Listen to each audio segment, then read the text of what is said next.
వీటన్నిటిని బట్టి తండ్రి ఎంతగానో స్తుతించి ఆరాధన రుణస్సును ఒప్పుకొనొచ్చు. ఇంతవరకు ఈ 30 సంవత్సరాలు నీ కృపలో నీ విశ్వాస్యతలో నైనా మరి ఇంతవరకు నడిపిస్తూ ముందున పరిచిన అభివృద్ధి ఆశ్రయించే దేవుడు నమ్మి స్తుతిస్తూ కృతజ్ఞత స్తుతి ఆరాధన యేసుక్రీస్తు ప్రభు పరిశుద్ధ నామమున స్తుతించి సమర్పిస్తున్నాను తండ్రి. ఆమేన్.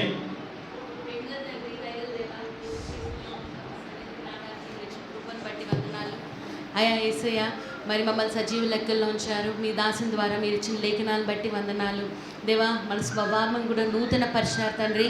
మరి హోరేబ్లో మరి నేను కూడా ఒక అంగంగా ఉండడానికి కొన్ని సంవత్సరాలు దేవ మరి నేను చదువుకున్న రోజుల్లో, ఉద్యోగం చేసే రోజుల్లో కూడా హోరేబు దేవ ఇక్కడున్న సంఘ సేవకులే కానీ కాపురులే కానీ దేవ అందరూ దేవ మాకు ఇచ్చిన దేవ మరి మాకు ఆదరణ బట్టి ప్రార్థనలు బట్టి దేవ మీకే వందనాలు చెల్లిస్తూ యేసు నామంలో ఈ ఆరాధన మీకే సమర్పిస్తున్నాను తండ్రి. ఆమేన్.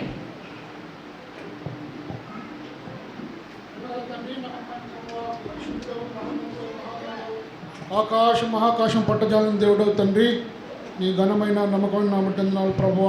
మధ్యాహ్న కాల సమయంలో తండ్రి నీ ఓరేబుల్లో తండ్రి 30వ సంవత్సరం తండ్రి మరియు వార్షికోత్సవ సందర్భంగా నీ బిడ్డలంగా చేరి జిల్లా సేవకులు ప్రభా మరి ఆయా ప్రభా మరి స్థలాల నుండి సేవకులను పరిశుద్ధులను బిడ్డలను అందరినీ ప్రభువ సమకూర్చి ఉదయకాల సమయంలో ప్రత్యేకంగా నీ దాసుని అభిషేకించుకుని ప్రభువ తండ్రి మాకు అందించినటువంటి వాక్యాన్ని బట్టి వందనాలు తండ్రి. నీ శక్తి చేతనైన బలం చేతనైన కాక నా ఆత్మ చేతనే ఇది జరుగునని ప్రభువ తండ్రి జకర్యా 4:6 బట్టి స్తుతిస్తూ కనపరుస్తున్నాను తండ్రి.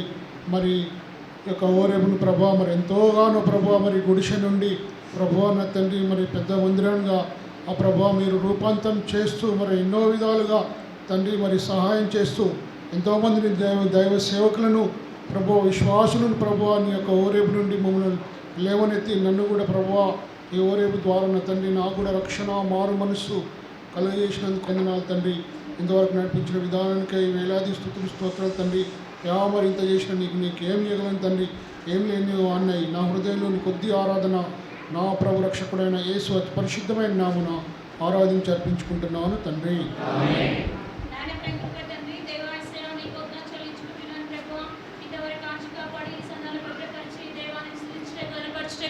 మీరు మాకు ఇచ్చిన సమయాన్ని బట్టి నీకు వందనాలు చెల్లించుకుంటున్నాను.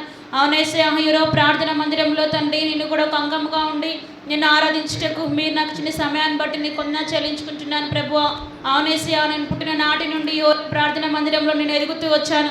నిజంగా దేవా మాకు నిరీక్షణ ఇచ్చారు, నూతన స్వభావాన్ని ఇచ్చారు దేవా. యేసయ్యా, నిజంగా మా దేహాన్ని ప్రభువాన్ని ఆలయంగా చేసుకొని దేవాన్ని ఆరాధించుటకు ప్రభువా నన్ను నీ బిడ్డగా ఈ మందిరంలో తండ్రి పోషించుకుంటూ వచ్చారు ప్రభువా. నీ పరిశుద్ధ ఆత్మని దేవా వరంగా నాకు ఇచ్చుకుంటూ వచ్చారు ప్రభువా. నిజంగా దేవా నేను ఆత్మలో ఎదుగుటకు తండ్రి మీ దేవదయ సేవకుల ద్వారా తండ్రి దేవ నన్ను ఎంతో బలపరుస్తూ వచ్చారు ప్రభువా. అందరిని బట్టి వందనాలు చెల్లించుకుంటున్నాను. అవునేసయ్యా, ఈ 30వ వార్షికోత్సవంలో ప్రభువా మీరు దేవా మందిరం కట్టుబడులు అంతట్లో మీరు తోడడుతూ వచ్చారు ప్రభువా. యేసయ్యా, మాకు అందరికీ మీరు బలం ఇస్తూ తండ్రి మీ శక్తి చేత ఆత్మ చేత తండ్రి దేవా మీరు నడిపించుకుంటూ వచ్చారు. అందరిని బట్టి నీకు వందనాలు చెల్లించుకుంటున్నాను. కేవలం మేము ఆరాధించే బిడ్డలుగా చేయటకు ప్రభువా మీ ప్రాణత్యాగాన్ని మాకు ఇచ్చినందుకే దేవా ఇంత గొప్ప తండ్రి దేవా ఈరోజు ఇంత సంతోషాన్ని మీరు దయచేసినందుకే నీకు వందనాలు చెల్లించుకుంటూ యేసుక్రీస్తు వారి నామం పేరిట ఆరాధించి అర్పించుకుంటున్నాను తండ్రి. గొప్ప దేవుడావు నీవే, స్తుతులకు పాత్రుడు నీవే. గొప్ప దేవుడావు నీవే, స్తుతులకు పాత్రుడు నీవే. తప్పకారాధింతు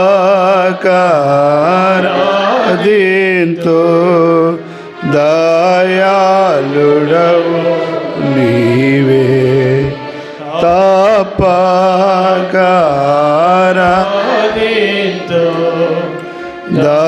దయాళుడవు నీవే. రుచి చూచి ఎరిగితిని యెహోవా ఉత్తముడనియు. రుచి చూచి ఎరిగితిని యెహోవా ఉత్తముడు. రక్షకునా శ్రాయించి నేధన్యుడనై తిని రక్షకున శ్రాయించి నేధన్యుడనై తిని రుచి చూచెరిగి తిని యెహోవా ఉత్తముడనియు రుచి చూచెరిగి తిని యెహోవా ఉత్తముడనియు. కూర్చోండి. సమయంలో జకర్యా గ్రంథం మరొకసారి చదువుకుందాం. నేను త్వరగా ముగిస్తానండి. మరి ఎందుకంటే చర్చిలో కూడా చెబుతాను అనమాట. అరగంటే 20 నిమిషాలు ఆరాధన వాక్యం, అరగంటలోనే అయిపోవాలి. బల్లవర్తమానం గంట, నువ్వు ఎట్లా కొట్టుకున్నా సరే దానికాడ రాజీ పడేది లేదు. కానీ బయటకు వచ్చాం కనుక ఇక్కడంతా టైం టు టైంగా మనం కూడా పాటించుకుందాం. దేవుడు నడిపించే కొలది. ఇప్పుడు 1:40 అయింది, 1:45 వస్తుంది. ఇంకా 20 నిమిషాలు చాలా ఎక్కువ చెప్పాలా? సరే, జకర్యా గ్రంథంలో నుండి మరలా అందరం కలిసి చదువుకుందాం. మనకి ఇవ్వబడిన అంశంను ఒకసారి చూద్దాం రండి. జకర్యా గ్రంథం 4వ అధ్యాయము 6-7 కలిసి ఉన్నాయి. ఈ అధ్యాయం అంతా చదవాలి అసలు లెక్క అయితే, కానీ ఇప్పుడు లేదు టైం. మనం చెప్పాక వందే భారత్ లాగా వెళ్ళిపోదాం. అర్థమైందా? పెట్లు పడిపోయినా సరే ఇంజిన్ మాత్రం పోతానే ఉండాలి. అర్థమైందా? జకర్యా గ్రంథం 4వ అధ్యాయం 6-7 చదువుదాం అందరండి. అప్పుడు నాతో ఇట్లా నేను జెరుబ్బాబెలును ప్రోత్సాహము ప్రత్యక్షమగు యెహోవాకి ఇదే శక్తి చేత నేను బలము చేత నేను కాక నా ఆత్మచేత నీది జరుగునని సైన్యములకు అధిపతి యెహోవా సెలవిచ్చను. గొప్ప పర్వతమా, జెరుబ్బాబెలును అడ్డగించుటకు నువ్వు ఏమాత్రపు దానవు, నువ్వు సదును భూమి అవదు. కృప కలుగునుగాక అని జనులు కేకలు వేయగా అతడు పైరాయి తీసుకొని పెట్టించును. చాలు, అతడు పైరాయితని తీసుకొని పెట్టించును. ప్రియులారా, మరి పాత నిబంధన గ్రంథం అంతా కూడా 2 జర్నీల మీద ఆధారపడింది. 2 యాత్రలు, 2 ప్రయాణాలు. ఏంటి 2 ప్రయాణాలంటే, మొట్టమొదటిది మరి కనాను అనగా ఐగుప్తు దేశం నుండి కనాను దేశానికి ప్రయాణం. ఎన్ని సంవత్సరాలు పట్టింది? 40 సంవత్సరాలు పట్టింది కదా. కాబట్టి ఎవరి నాయకత్వం అది? మోషే నాయకత్వంలో వారు ప్రయాణం చేస్తూ వచ్చినారు. కాండాలన్నీ కూడా 5 కాండాల యొక్క సారాంశమే ఏంటి? కనాను యాత్ర. ఇది కనాను యాత్ర, ఆత్మయాత్ర అనే ఒక పాట కూడా ఉంది. కనుకనే ప్రియులారా, ఈ యాత్రలో కనాను యాత్రలో వారు ప్రయాణం చేస్తూ వచ్చినారు.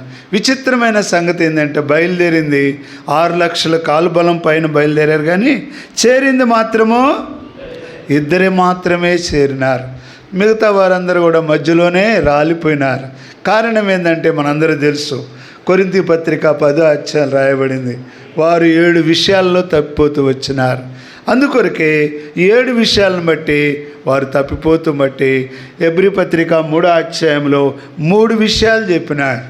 కనుకనే వారు ప్రవేశించలేకపోవటం కారణం ప్రియులారా, వారి అవిశ్వాసమని, వారి అవిధేయతని, వారి పాపమని 3 విషయాలు చెప్పినాడు. కనుకనే ప్రియులారా, అందుకొరకే వారు చేరలేకపోయినారు.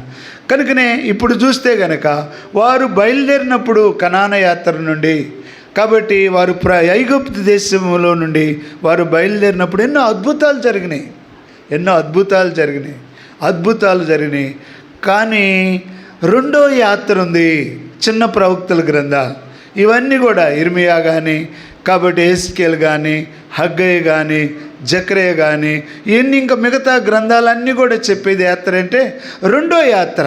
అదే యాత్ర ఏందంటే చెప్పండి, ఆ యాత్ర ఏంటి?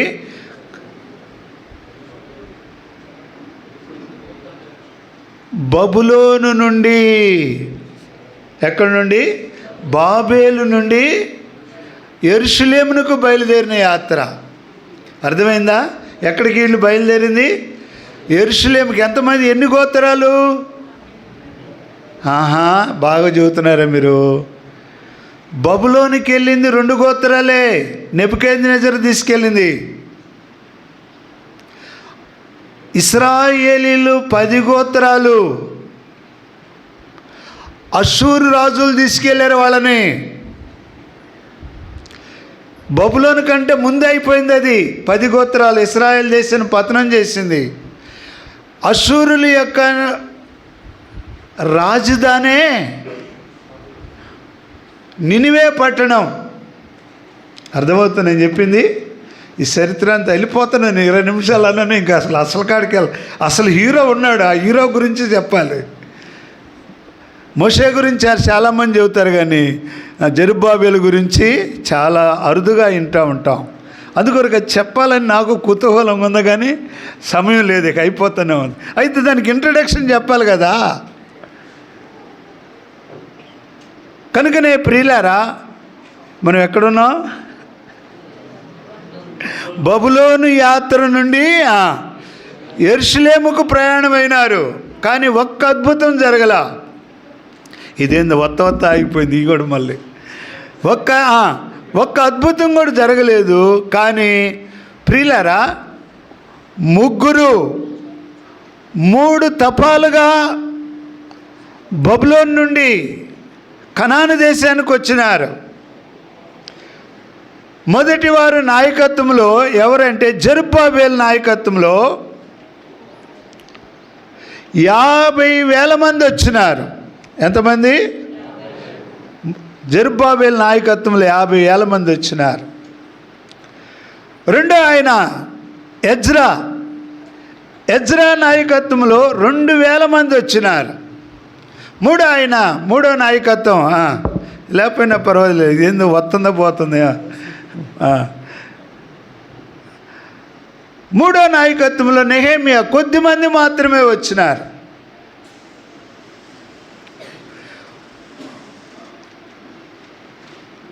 అష్షూరీల గురించి చెబుతూ ఆగిపోయినాం. అసలు కథ అది. ఇశ్రాయేలు 10 గోత్రాలను తీసుకెళ్ళిపోయింది ఎవరు? అష్షూరీలు తీసుకొని పోయి వారు నినివే పట్టణంలో పెట్టి అక్కడ వారిని అష్షూరు సమరయులుగా తయారు చేసినారు. సమరయులు అంటే సంకర జాతి. సంకర జాతి వాళ్ళు కనుక అటు ఇటు ఉండేటువంటి వారు. అందుకొరకే యూదులు సమరయులతో, అందుకొరకే యోనాకి ఎక్కడ లేని కోపం. ఎవరంటే? నినివే పట్టణం అంటే. యోనా గురించి చెప్పాలంటే దేశభక్తుడు ఆయన, నమ్మకమైనటువంటి వాడు, రోషం గలవాడు. ఎందుకు వాళ్ళు సావాలని కోరుకున్నాడు? ప్రకటించినా కానీ వాళ్ళు ఇలాంటి నినివే వారు ఇశ్రాయేలీలను భయంకరంగా చేసినారు. నెబుకద్నెజరు చేయలట్లా. ఇశ్రాయేల్ యొక్క చర్మాలు ఒలిసి డేరాలు కుట్టినారు. భయంకరంగా వాళ్ళని హింసిస్తూ వచ్చినారు. అష్షూరులు అందుకొరకు ఇశ్రాయేల్ దేశం లేకుండా పోయింది. ఈనాడు కూడా తిరిగి వచ్చిన వాళ్ళు ఎంతమంది అంటే 2 గోత్రాలే. ఇప్పుడున్న దేశం ఇశ్రాయేల్ దేశం 12 గోత్రాలు అనుకున్నారు. 2 గోత్రాలే. అప్పుడు వెళ్ళింది కూడా 2 గోత్రాలే. యోధా గోత్రం, బెన్యామీను గోత్రం. ఇప్పుడు ఉండేవాళ్ళు కూడా అదే, లేవీలు మినహా. లేవీలు ఎటుగుడి వాళ్ళు లెక్కించబడిన వాళ్ళు కాదు. ఇప్పుడున్నటువంటి ఆ యొక్క ఇశ్రాయేల్ దేశ నాయకుడు ఎవరు? ఏ గోత్రం ఆయన? చెప్పరేంది, అటువంటి తెలుసుకోవాలి. బెన్యామీను గోత్రికుడు, రోషం గలవాడు, కుడిచేతి పుత్రుడు. పట్టిన దాన్ని ఏం కాడంట. బెన్యామీను గురించి ఎన్ని మాటలు ఉండే కదా. అతడు పట్టిన దాన్ని వదిలిపెట్టడు అన్నమాట. సరే, మరలా చెప్పుకుంటూ పోతూ ఉండేది. మన అసలు దాంట్లోకి రావాలి ఇప్పుడు. ప్రియులారా, 3 సార్లు నెబుకద్నెజరు దండయాత్ర చేసినాడు. మొట్టమొదటి దండయాత్ర చేసినప్పుడు 3,020 మందిని తీసుకొని పోయినాడు. ఎంతమందిని? వాళ్ళలో యవనస్తులను తీసుకొని పోయినాడు. ఆ యవనస్తులలో దానియేలు, షడ్రకు, మేషకు అంటే ముఖ్యమైనట్టు ఇంకా చాలామంది ఉన్నారు. రెండోసారి దండయాత్ర చేసినాడు. 36వ అధ్యాయం 2వ దినవృత్తాంతాల గ్రంథంలో ఈ చరిత్ర అంతా ఉండిద్ది మనకి. 2వ దినవృత్తాంతాల గ్రంథం 36వ అధ్యాయం 6-7 వచనాల్లో మొదటి దండయాత్ర మీరు రాసుకోండి. 2వ దినవృత్తాంతంలో 36-6-7 వచనంలో రెండో దండయాత్రలో ప్రియులారా 36వ అధ్యాయం 9, 10, 11 వచనాల్లో యెహెజ్కేలును మొర్దెకాయిను కూడా తీసుకొని పోయినారు. మొర్దెకాయి కూడా ఉన్నాడు ఆ దండయాత్రలో. మూడో దండయాత్రలో ఇది ఎప్పుడంటే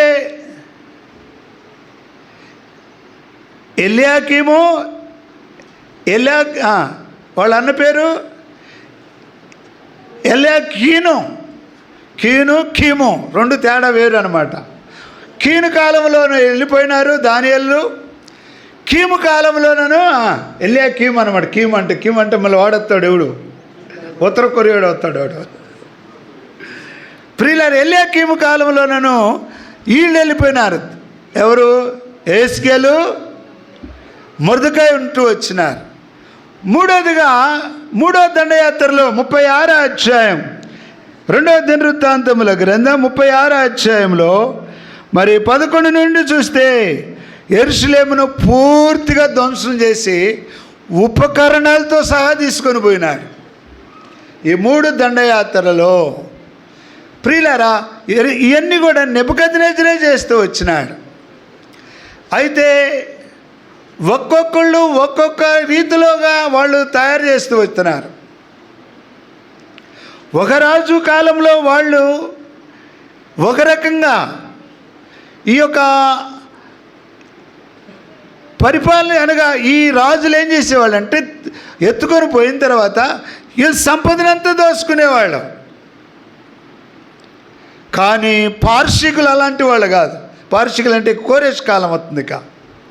వాళ్ళు ఏంటంటే వాళ్ళు అలాంటి వాడు నెబుకద్నెజరు కాలంలోనూ ఆ రీతిగా తీసుకొని పోయి అక్కడ వాళ్ళని చేత ఎట్టిశేఖర్ చేయించుకునేవాళ్ళు. పార్షికులు అలాంటి వాళ్ళు కాదు. అక్కడే ఉంచి ఎవరిని? ఇశ్రాయేలీయులుగా దేవుని పిల్లలు కానీ జయించిన తర్వాత వాళ్ళు తీసుకొని పోయేవాళ్ళు కాదు వాళ్ళ దేశానికి. అక్కడే ఉంచి అక్కడ కొంతమందిని సామంతులుగా పెట్టుకొని రాజ్య పరిపాలన వాళ్ళ అధికారం కింద జరిగిస్తూ ఉంటారు. ఇలాంటి కాలములో పార్షికులు ఏం చేశారంటే నెబుకద్నెజరు పాలన అయిపోయిన తర్వాత పార్షికులు వచ్చినారు. ప్రపంచాన్ని ఏలుబడి చేస్తూ వచ్చినారు. అష్షూరీయులు మొట్టమొదటిగా వెళ్ళినారు. అప్పుడు ఇశ్రాయేల్ దేశాన్ని అంతా పతనం అయిపోయింది. తర్వాత ఈ యొక్క బబులోని యొక్క సామ్రాజ్యం నెబుకద్నెజరు వచ్చి మరి 3 సార్లు దండయాత్ర చేసి మరి ఆ యొక్క యూదా గోత్రాన్ని మొత్తాన్ని తీసుకొని పోయినారు, బెన్యామీను గోత్రాన్ని. అప్పుడు యెరూషలేమును దేవాలయాన్ని కూడా ధ్వంసం చేసినారు. తర్వాత మూడోదిగా పార్షిక రాజైన కోరేష్ కాలంలో దేవుడు ఆయనతో మాట్లాడినాడు. దేవుడు ఆయనతో దర్శించినప్పుడు ఎజ్రా గ్రంథం 1వ అధ్యాయంలో ఆయన అంటాడు, చూడండి ఆ మాటను. ఎజ్రా గ్రంథం 1వ అధ్యాయము 1-2 వచనాలు. ఏలుబడిలో మొదటి సంవత్సరమందు నెరవేర్చుటకై ప్రేరేపింపగా చాటింపు వేయించి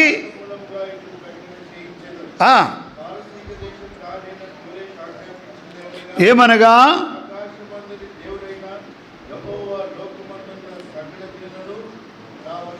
నా వశము చేసి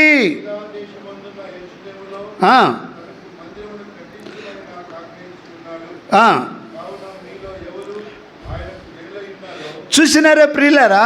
ఇదంతా కూడా చూస్తుంటున్నాం. మీరందరూ వెళ్ళిపోవచ్చుక అని చెప్పి ఇలాంటి సందర్భంలో అక్కడే పుట్టినాడు జెరుబ్బాబెలు.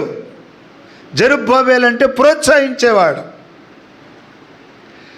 జెరుబ్బాబెలు అంటే ఇతరులను ప్రోత్సహించేవాడు. తర్వాత అతని గురించి అనేక మన మెమరీస్గా మనం చూసుకోవడానికి ఉపయోగపడేటువంటి వాడని అర్థం అన్నమాట అది. ఇలాంటి జెరుబ్బాబెలు నాయకత్వంలో ఇంతమంది బయలుదేరి మరి అక్కడ నుండి రావడానికి బయలుదేరినాడు. ఇక్కడ ఒక విషయాన్ని మనం గమనించాలి. దేవుని పిల్లలు ఎంతమంది ఎన్ని రకాలుగా ఉన్నా కానీ, ఎన్ని రకాలుగా కష్టాలు ఉన్నా కానీ దేవుడు వారిని బలపరచుడు కనుకై ప్రవక్తలు నియమించినాడు. యెహెజ్కేలును అక్కడుంచినాడు. బౌండరీస్ అనగా సరిహద్దుల కాడ చెరపట్టబడినటువంటి బబులోన్లో ఉన్న ప్రజలను బలపరచుడు కొరకై యెహెజ్కేలును పెట్టినాడు. సరిహద్దుల కాడలను పెట్టినాడు. అంతఃపురంలో ఉన్న వాళ్ళని బలపరచుడుకై దేవుడు దానియేలును పెట్టినాడు, స్నేహితులను పెట్టినాడు. ఈడవబడిన వాళ్ళు కొంతమంది ఉన్నారు. ఇంకా అలాంటి వారిని ప్రోత్సహించుటకై ఇర్మియాని పెట్టినాడు. ఎందుకంటే తన ప్రజలు ఎక్కడున్నా కానీ వారు దేవుని మీద ఆధారపడాలని. ఈనాడు దేవుని సేవకులను కూడా మన కొరకు ఎందుకు ఉంచుతున్నాడంటే మన బలపరచాలని, మనం ఆదరించబడాలని, తన ఆత్మచేత మనము దేవుని ఆలయముగా మార్చబడాలని, ఆదరించబడాలని, ఒకరికొకరు పురికొల్పుకోవాలని, దేవుని యొక్క క్రీస్తు యొక్క స్వరూపంలోనికి, దైవ స్వరూపంలోకి మార్చబడాలని ప్రియులారా దేవుడు మనకు అనుగ్రహిస్తుంటున్నాడు. ఇలాంటి సందర్భంలో జెరుబ్బాబెలు నాయకత్వంలో 50,000 మంది బయలుదేరినారండి. అక్కడ స్థిరపడ్డారు. అక్కడ ఎన్నో ఇళ్ళు ఉన్నాయి. వాళ్ళందరూ కలిసిపోయినారు. 70 సంవత్సరాలు శరాది. 70 సంవత్సరాల తర్వాత బయలుదేరాలంటే మాటలు కాదు. 2 సంవత్సరాలు 3 సంవత్సరాలు ఉన్న తర్వాత కదలమంటేనే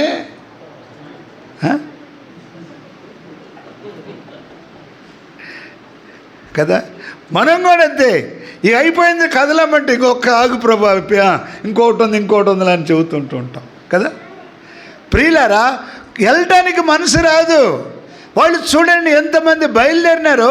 ఇలాంటి పరిస్థితుల్లో ఎవరి నాయకత్వం అంటే జెరుబ్బాబెలు బయలుదేరేటప్పుడు ఆయనకి ఏమి ఇచ్చినాడంట? 1వ అధ్యాయం 7వ వచనం. 1వ అధ్యాయం 7వ వచనం.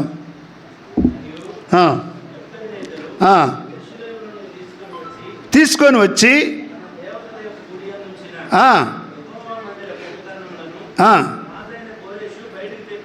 తప్పించను.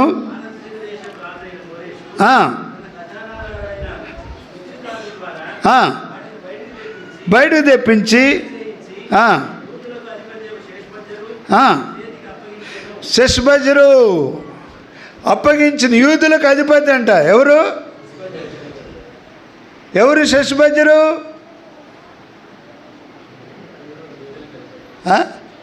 యూదులకు అధిపతి. ఇప్పుడు ఎవరు చెప్పు, మనం చెప్పుకుంటుంది. షెష్బజ్జరు అంటే అర్థమైందంటే గ్రీకులో జెరుబ్బాబెలు, షెష్బజ్జరు.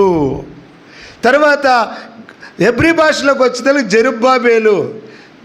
జెరుబ్బాబెలు అంటే బబులోనుకు సంబంధించిన పేర్లు అవి. అక్కడే పుట్టినాడు కాబట్టి అక్కడి నుంచి బయలుదేరి వస్తున్నప్పుడు ప్రియులారా అతడు బయలుదేరి వస్తున్నప్పుడు అతనికి అనేకులు ఏమి ఇచ్చారంట చూడండి. కానుకలు ఇచ్చారంట. తర్వాత ఇవన్నీ కూడా ఇచ్చి ఎజ్రా గ్రంథంలో చూస్తే కానుకలు ఇచ్చినారు, దహన బలికలకి డబ్బులు ఇచ్చినారు, పైసలు ఇచ్చినారు. ఇవన్నీ కూడా తీసుకొని వచ్చి అతడికి అప్పగించినప్పుడు అతడు తీసుకొని వచ్చినాడు. ప్రియులారా ఆ దినాల్లో నది దాటాలి, అహావా నది. 8వ అధ్యాయంలో మనకు కనపడింది. అవన్నీ తీసుకొని లెక్క అప్పచెప్పగా వాటిల్లో ఏది కూడా తప్పిపోయి ఉండలేదు. ఒక్క పైసా కూడా లేదు, తప్పిపోలేదు. అనగా జెరుబ్బాబెలును దేవుడు బలపరచుడు గల కారణం తన ఆత్మచేత. ఈనాడు ప్రియులారా, కారణం ఏంటంటే అతడిలో ఉన్న మంచి లక్షణం ఏంటంటే నమ్మకమైనటువంటి వాడు. దహన బలికి కానుకలు ఇచ్చినారు యాజకులయ్యా, మీరు ఆడికి వెళ్తున్నారు, మందిరం కట్టాలనుకుంటున్నారు, యాజకులు ఉంటారు, వాళ్ళకు వస్త్రాలు ఇచ్చినారు, కొంతమంది గొర్రెలను ఇచ్చినారు, కొంతమంది ఎడ్డులను ఇచ్చినారు, కొంతమంది ప్రియుల బంగారం ఇచ్చినారు, కొంతమంది డబ్బులు ఇచ్చినారు. ఇవన్నీ కూడా మూట కట్టుకొని లెక్కలు రాసుకొని ఎజ్రా గ్రంథంలో ఉన్న ఈ మాటలన్నీ అతడు నమ్మకమైన వాడుగా కనబడుతున్నాడు. అందుకొరకే పౌలు గారు అంటాడు, 1 తిమోతి పత్రిక 1వ అధ్యాయము 12వ వచనం, పూర్వం హింసకుడును హానికరుడైన నన్ను తన పరిచర్యకు నియమించి, ప్రియులారా దేనికి ఎంచినాడంటే నిన్ను నమ్మకమైన వానిగా ఎంచినాడు కాబట్టి పరిచర్య ఇచ్చినాడు. అందుకొరకే జెరుబ్బాబెలును బలపరచుట్లో దేవుని యొక్క ఉద్దేశం ఏంటంటే పరిశుద్ధాత్మ ఆయన బలపరచుడు గల కారణం ఎంతోమందిని బలపరిచింది. సంసోనును బలపరిచింది, యెఫ్తాను బలపరిచింది, దావీదును బలపరిచింది ఆత్మ, యెహోషువను బలపరిచింది. ఎన్ని కూడా ఉండే కదా. దేవుని ఆత్మ బలపరిచిన వాళ్ళు చాలామంది ఉన్నారు. సౌలును కూడా బలపరిచింది. కొత్త మనసు వచ్చిందంట లేదా? అతడు ఆత్మ గలవాడంట. ఎవరు? యెహోషువ.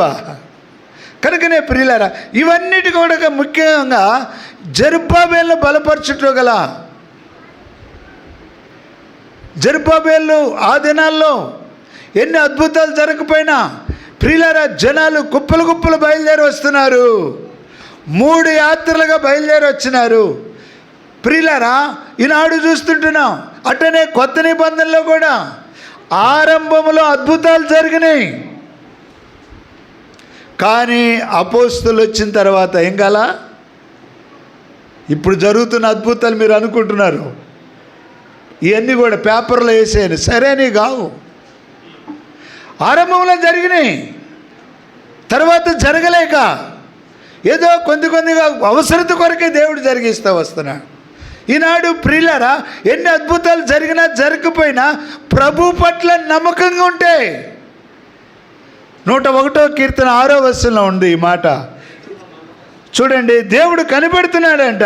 దేనికి? నా యొద్ద నివసించినట్లు దేశములో నమ్మకస్తులైన వారిని. చూసినారా ప్రియులారా? అందుకొరకే మోషే గురించి అంటాడు హెబ్రీ 6వ అధ్యాయంలో 3వ అధ్యాయం 12వ వచనంలో, మోషే ప్రియులారా దేవుని ఇంట్లో మనం నమ్మకంగా ఉండాలి. రేపు నిన్ను పరలోకి వెళ్ళిన తర్వాత ప్రశంసించే మాట ఒకటే, బడా ఒక్క మాటే, ఈ కొద్ది దాంట్లో నువ్వు నమ్మకం ఉన్నావు గనక ఈ 10 పట్టణాల మీద రాజు అయ్యుండుము. ఇదిగో నీ యజమాని సంతోషంలో ఈ నమ్మకత్వాన్ని కాపాడుకోవాలి. అందుకొరకే తలాంతులు ఇచ్చుకుంటూ పోయినాడంట ముగ్గురికి. ఒకడికి 2 ఇచ్చినాడు, ఒకడికి 5 ఇచ్చినాడు, ఒకటికి 1 ఇచ్చినాడు. 5కి 5 సంపాదించినాడు, 2 సంపాదించినాడు. ఒకటోడు 2 తీసుకొచ్చినాడు. ఇదిగోయా నువ్వు ఇచ్చిన 5కి ఇదిగో బడా నమ్మకమైన మంచి దాసుడా, 5కి 5 సంపాదించినావు గనక నీ యజమాని సంతోషంలో పాలువాడవమ్మన్నాడు. 2 కూడా అదే అన్నాడు, బడా నమ్మకమైన మంచి దాసుడా, 2కు 2 సంపాదించినావు గనక నీ యజమాని దాంట్లో సంతోషంలో. మరి ఎట్లా సంపాదించగలిగినాడు? చివరాడు ఎందుకు సంపాదించలేకపోయినాడు? ఈనాడు నువ్వు నేను నమ్మకంగా ఉండాలంటే తలాంతులు కాదు మనకిచ్చింది ముఖ్యం. తలాంతులు ఇయ్యాలో దేవుడిచ్చిన వరాలు అవి. ఒక ఆయనకి అన్ని వరాలు ఉండొచ్చు, కీబోర్డ్ వేయచ్చు, పాటలు పాడవచ్చు, వాక్యం చెప్పవచ్చు. ఒక ఆయనకి ఏమి లేకపోవచ్చు. వరాలనేవి దేవుడిచ్చిన ఫ్రీ గిఫ్ట్.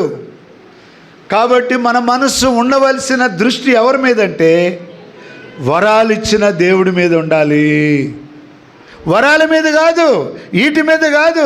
ఇవి వ్యాపారానికి కాదు ఉపయోగపడేది, దేవుని కొరకు నువ్వు నమ్మకంగా ఉంటే దేవుడు నిన్ను ఒక దినాన్ని ఏం చేస్తాడు?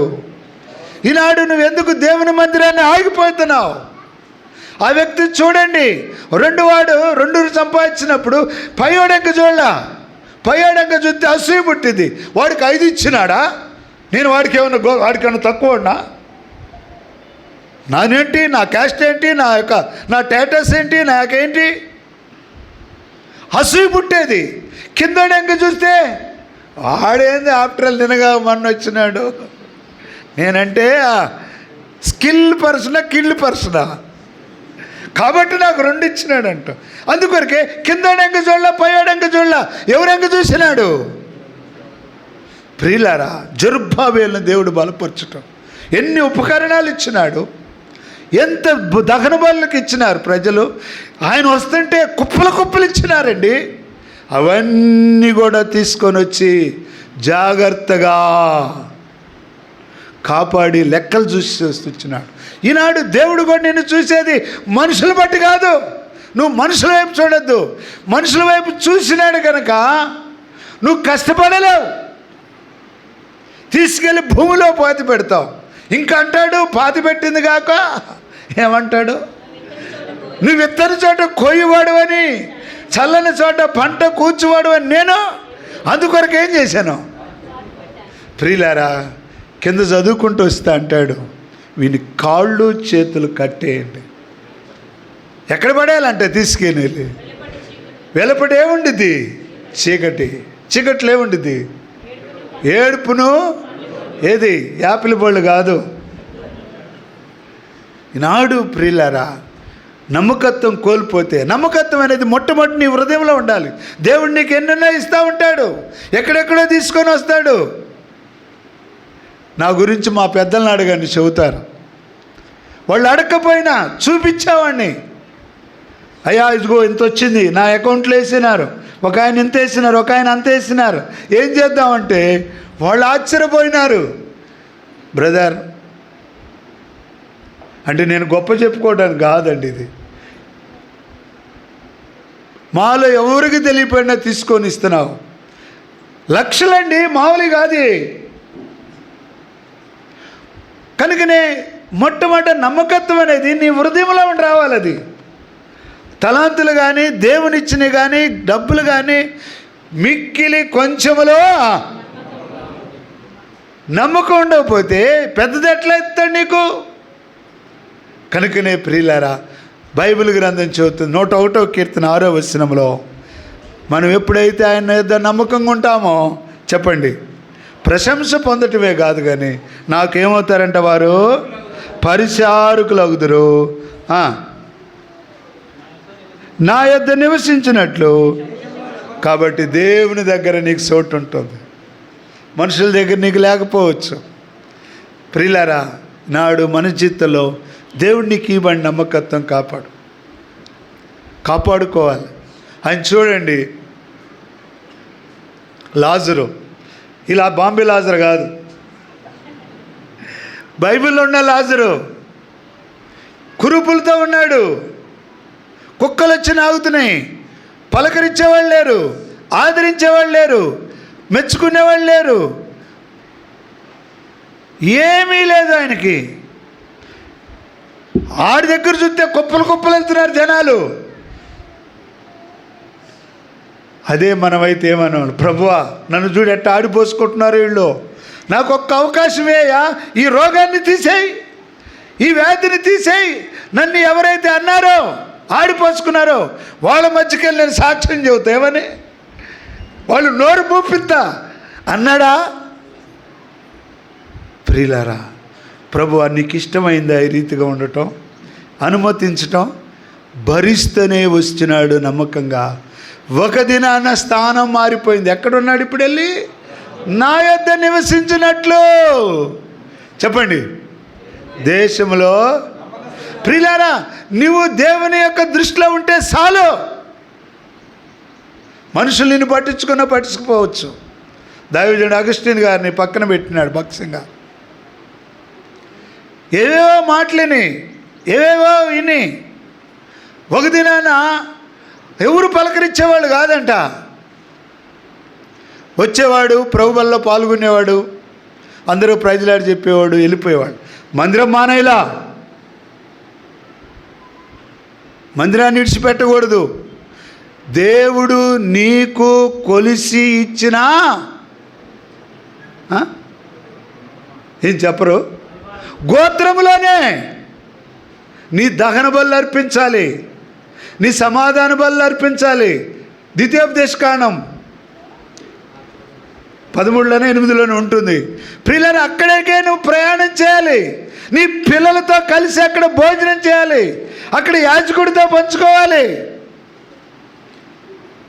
అక్కడికే నీ యాత్రలు చేయాలి. ఏ గోత్రం పడితే ఆ గోత్రం కాదు, దేవుడు నీకు కొలిసి ఇచ్చిన గోత్రములోనికే నువ్వు యాత్ర చేయాలి. ప్రియులారా, ఆ రీతిగా వెళుతూ వచ్చినాడు. కొన్ని రోజులు గతించిపోయినాయి. దైవజనుడు భక్సింగ్ గారు పిలవట్లా, గొప్ప దైవజనుడు అండి ఆయన.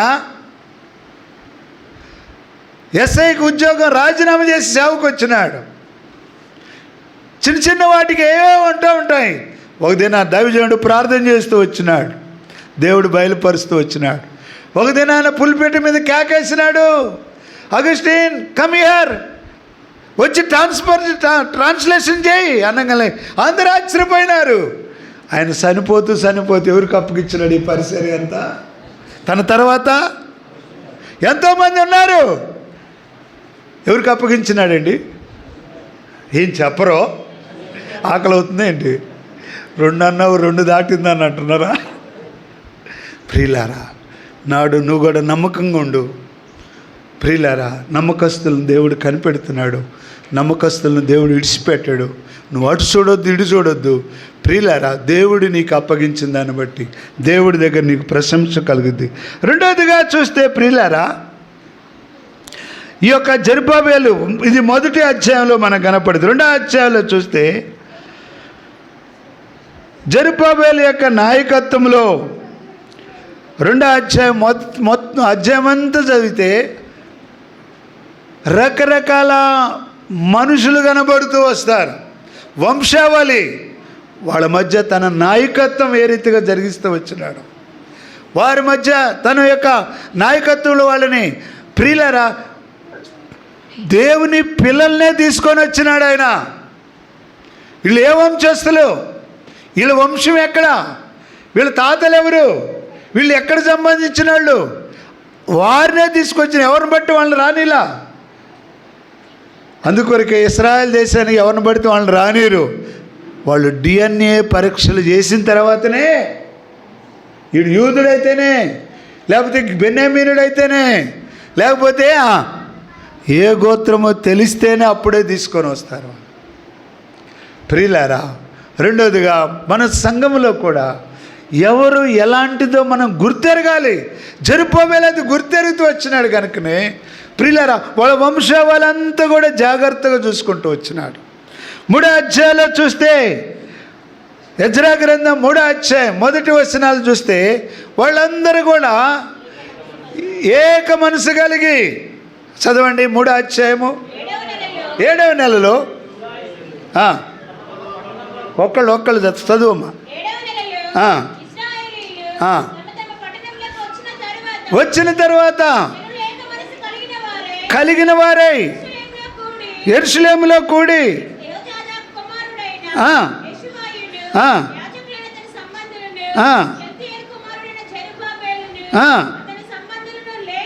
లేచి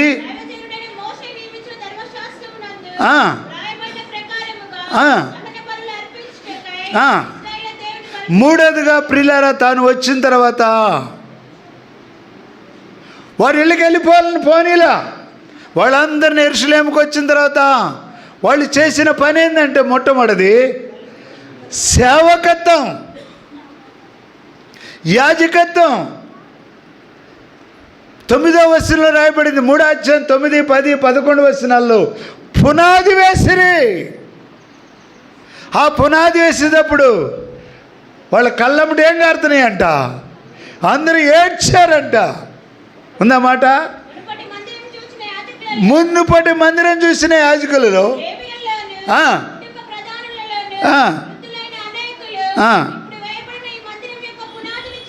చూసి గొప్ప శబ్దంతో ఏడ్చిరి. గొప్ప శబ్దంతో ఏడ్చిరి. ఎందుకంటే వాళ్ళు ఆ పునాదులు కూడా చూసినారు, సొలొమోను కట్టిన దేవాలయాన్ని చూసినారు.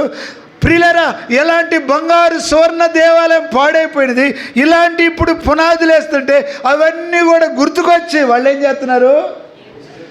కాబట్టి ప్రియులారా, ఇక్కడ ఏంటంటే నా తలంపు మూడోదిగా, దేవుడు ఆ వ్యక్తిని బలపరచడం గల కారణం సేవకత్వం ముందు ఉంచుకుంటూ వచ్చినాడు.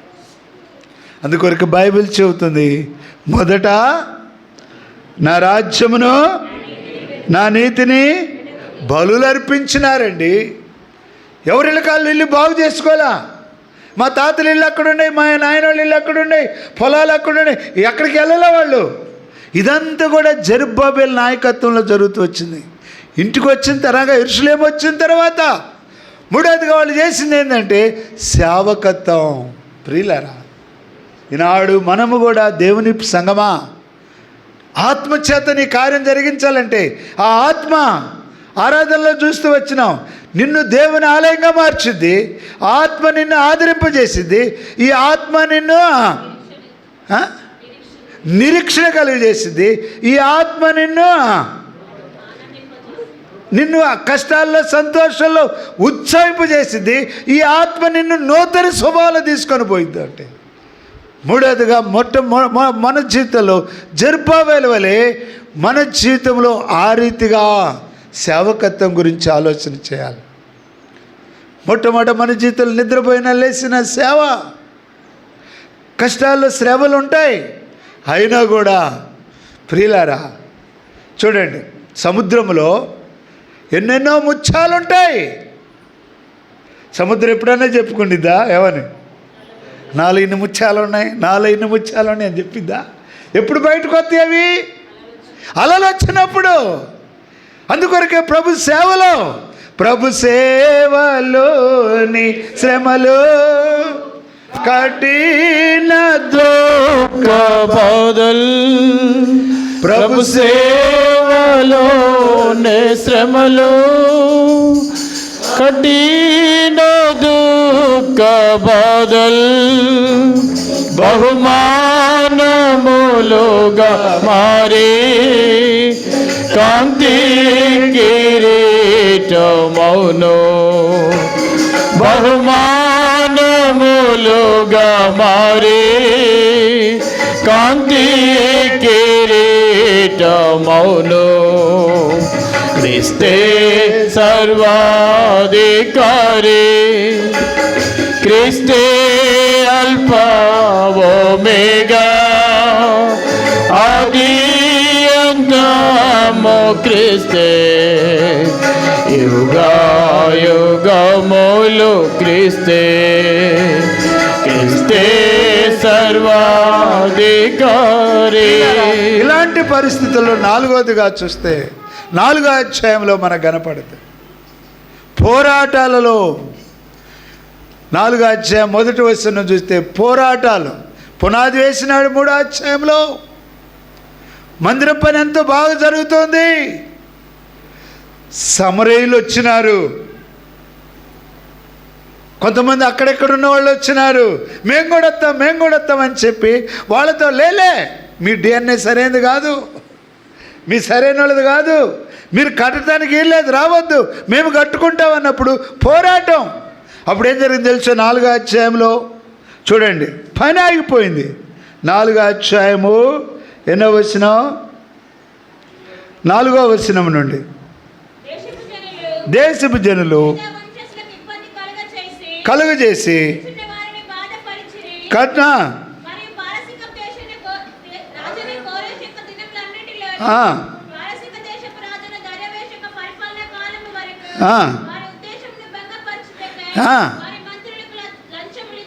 చూసినారా ప్రియులారా?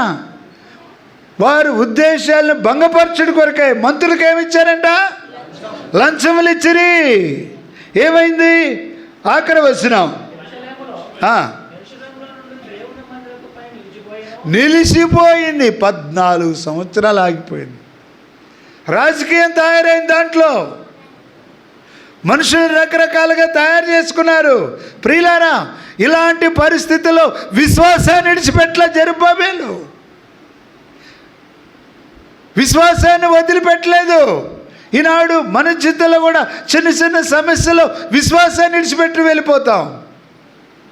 చూడండి, అపోస్తుల కార్యములు 14వ అధ్యాయం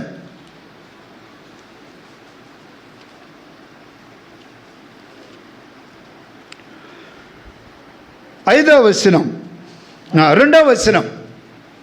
అయితే ఆ. అవిధేయులైన యూదులు ఆ. అన్యజనులను పురికొల్పి పురికొల్పి మనసులలో సహోదరుల మీద పగ పుట్టించిరి.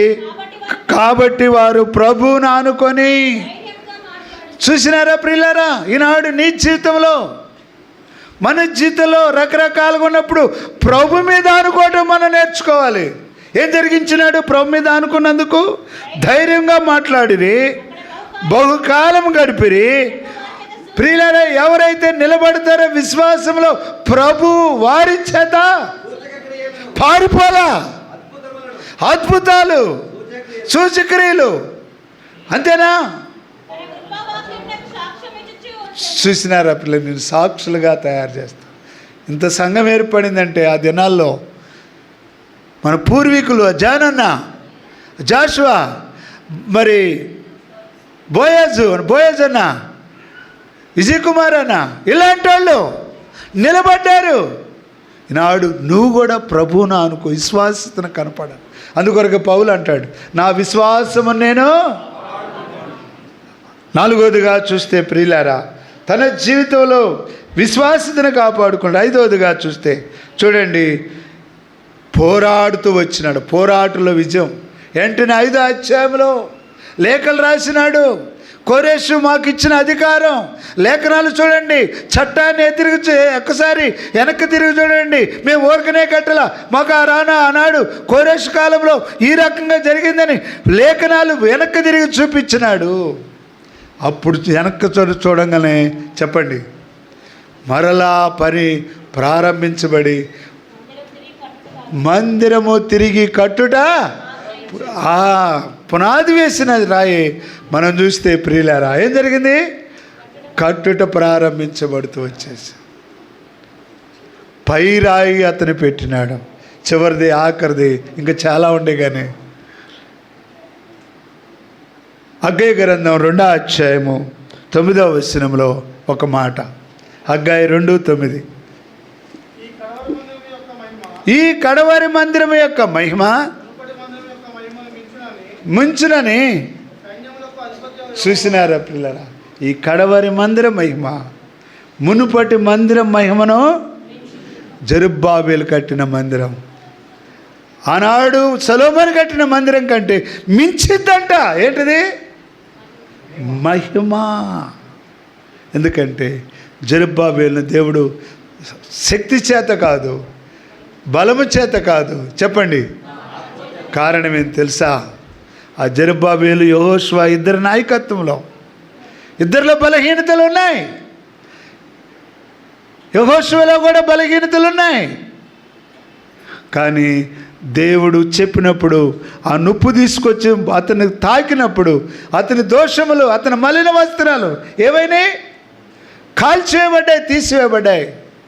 నువ్వు నమ్మకంగా ఉన్నావు కాబట్టి నా మందిరములో నిన్ను ఒక జకర్యా గ్రంథం 3వ అధ్యాయంలో రాయబడింది, నా మందిరములో నిన్ను ఒక స్తంభముగానా. ప్రియులారా, తీసివేయబడ్డాయి. ఈనాడు నీలో నాలో ఆ మహిమ రావాలంటే మనలో ఉన్న మాలిన్యం తొలగించబడ్డప్పుడు అప్పుడు ఆ రీతిగా మహిమ మరలా వచ్చి మించిన మహిమ ఇస్తాడు. అందుకొరకే అంటున్నాడు, ఇది శక్తి చేత కాదు. ప్రియులారా, దేవుని ఆత్మ మనల్ని కూడా ఆ రీతి బలపరచాలంటే ఎక్కడెక్కడ మన జీవితాల్లో ఈ 30 సంవత్సరాలు కాపాడుతూ వచ్చిన దేవుని మనలో ఇంకా మాలిన్యం ఈనాడు ఇంకా మించి జరగాలంటే మనలో ఉన్న పొరపాట్లు ఆ రీతిగా తొలగించుకుందాం. మోకరించండి. ఈనాడు ఆ ఆత్మ నిన్ను కూడా బలపరచాలనుకుంటుంది.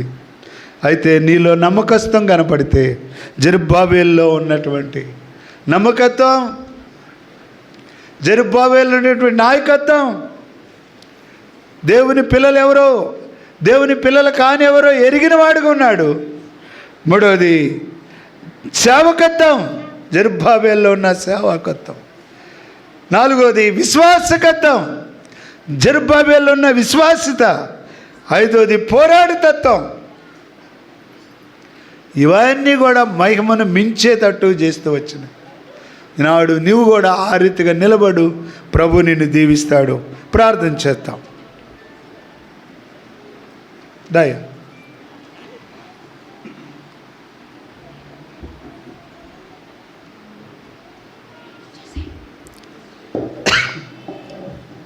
ప్రార్థన చేస్తామండి.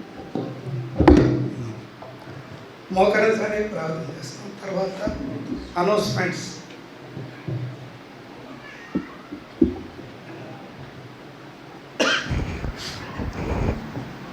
పరిశుద్ధుడు అయిన తండ్రి, నీ ప్రేమను బట్టి వందనాలు. ఉదయకాలం నుంచి ఇప్పటి వరకు ఆత్మీయమైన వాతావరణం నుంచి హోరేబు మీద కను దృష్టి నుంచి నీ ఆత్మ నడిపింపు ఇక్కడిచ్చి మీ సన్నిధి భాగ్యం నిలిచే భాగ్యం ఇచ్చారు పెట్టన్నారు. యానివర్సరీ సందర్భంగా రాగలిగిన దైవ సేవకులు, విశ్వాసులు, పరిశుద్ధులు ప్రభావి రీతిగా మీ సన్నిధి భాగ్యాన్ని ఇచ్చి వాక్యపు వెలుగునిచ్చారు. నా ఆత్మ ద్వారా ఇది జరుగుతుంది. ఆత్మీయమైన కార్యం, అద్భుతాలు జరుగుతాయి. వారే పక్షాన్ని చేశారు. ప్రతి హృదయం మీకు ఆలయం అని సెలవిచ్చారు. ఆలయం కట్టబడాలి, ఆత్మ నింపబడాలి, నీ నామానికి మహిమ దేవాలి. మొదటి విశ్వాసం కంటే కడపటి విశ్వాసం అధికము కావాలని సెలవిచ్చారు. వాగ్దానము నమ్మదగింది. వాతావరణం అదుపులోంచి సంఘాన్ని కాపాడి అతిథులు, దైవ సేవకులు నీ ఆలయంలో స్తుతించే ఏర్పాటు, వాక్యపు వెలుగునిచ్చారు. ప్రతి హృదయంలో ఆత్మ నింపుదల అధికము కాగలిగి మీ నామానికి మహిమ కలుగునట్టు కృపనిమ్మని యేసు ప్రభు నామమున వేడుకొని స్తుతించి ప్రార్థిస్తున్నాం తండ్రి. అనౌన్స్మెంట్ రాను.